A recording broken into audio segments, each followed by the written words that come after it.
There are several different endings of the game Black Myth Wukong. The one most ordinary players are likely to see is the old monkey ultimately places the golden headband on Wukong. As for who this monkey is, some say he's the real Sun Wukong, while others believe this monkey is not a good one. When they went in the seaside, Bajie's question highlighted the issue. Hey, old monkey. I hope this isn't a one-way trip, is it? Isn't all life a one-way trip? Once you embark on the journey, there's no turning back. The old man's rhetorical question confirmed that once on board, one cannot turn back. Bajie then asked, What is this place? His memories. Immediately, Wukong's life began to play out in front of them. First, Wukong, after learning his skills, coveted the East Sea Dragon King's giant iron pillar, and after forcibly taking it, it became his weapon, the golden cudgel. Laying his eyes on, then craving to seize their riches. Next, Wukong went to heaven to take a position, but was looked down upon by the gods, and was given a lowly post as the stable horse keeper by the Jade Emperor. This was also Wukong's first official position, and it was the one Wukong found most humiliating. Next was the Queen Mother's birthday. Wukong was not invited to the peach banquet. In a fit of anger, Wukong directly overthrew the entire heavenly court, which was his famous battle, the Havoc in Heaven. He nearly ruined the entire celestial palace. The old man kept recounting the misdeeds of Wukong's youth, and Bajie couldn't stand it anymore and began to refute. Beasts are beasts, don't you think? He was young.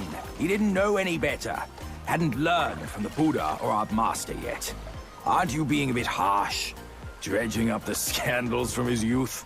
Then came Wukong being imprisoned under the Five Fingers Mountain for 500 years by the Buddha, and later rescued by Tang Song, starting the journey to the west. The journey was full of difficulties due to encounters with various monsters and demons, especially during the 3 battles with his loved White-Bone Demon. He was even driven away by his master. This is also Wukong's obsession. 3 times he broke her into pieces, convincing himself his heart would ache no more. Yet, as you must know, he had never let go of her. Then the old monkey explained why most of the gifted souls failed to forge everlasting greatness. Gifted they may be, yet strive they not. Content with little and lost in lust. Seek the ease, yet crave the renown. They yearn for freedom, yet aspire to Buddhahood. They always want both, yet nobody can and nobody should.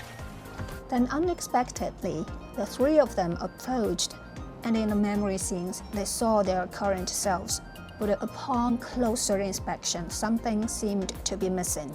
5 of the 6 relics call for one. Bajie, tell me which. Eye, ear, nose, tongue, body, and mind. Mind, it's mind. Mind is the first of the 6. It's the essence unique to every life. Therefore, it's destined to fade away at life's end. That Wukong you knew will never return. But what made him remains. The universe will always bear him a successor, one who shall carry on his name and nature. This chosen successor is the destined one. From the old man's words, the original Sun Wukong is dead because the mind is the first of the 6 senses. Without the mind, Sun Wukong ceased to exist. But the essence remains, so another monkey will be born to inherit Sun Wukong's 6th sense. Thus, this Wukong is not the original Wukong, he is a remnant successor to Wukong's 6th sense, marking a very bad ending due to the repetitive and endless cycle. The arrangement of this ending is as follows. The great sage, seeking freedom, wanted to retreat, but was ultimately defeated by the alliance of gods and demons. After death, he warned not to touch his body, and the six sins were dispersed. The body turned into stone, and this stone remained, containing the great sage's flesh. Guan Yin, in the guise of the old monkey, fabricated a story. Wukong turned into stone after defeat in battle with Erlangshen due to the headband's activation. To prevent Wukong from reviving, countless destined people were guided to collect the five senses. The great sage then became a zombie, and the five senses were continued to be stripped and reincarnated, which is a bad ending for a speedrun. A metaphor here: the most important part of the journey is not the journey itself, but the path of the journey. The great sage is still sealed in the stone due to the lack of the mind, which tells those who modify and speedrun that they lack the original purpose of the journey, playing the game. Thus, the great sage in their hearts remains sealed in the stone, and the destined characters they play will ultimately help to wear the headband and enter the Buddhist path, controlled by the rules and the headband, awaiting the next destined person to continue the cycle.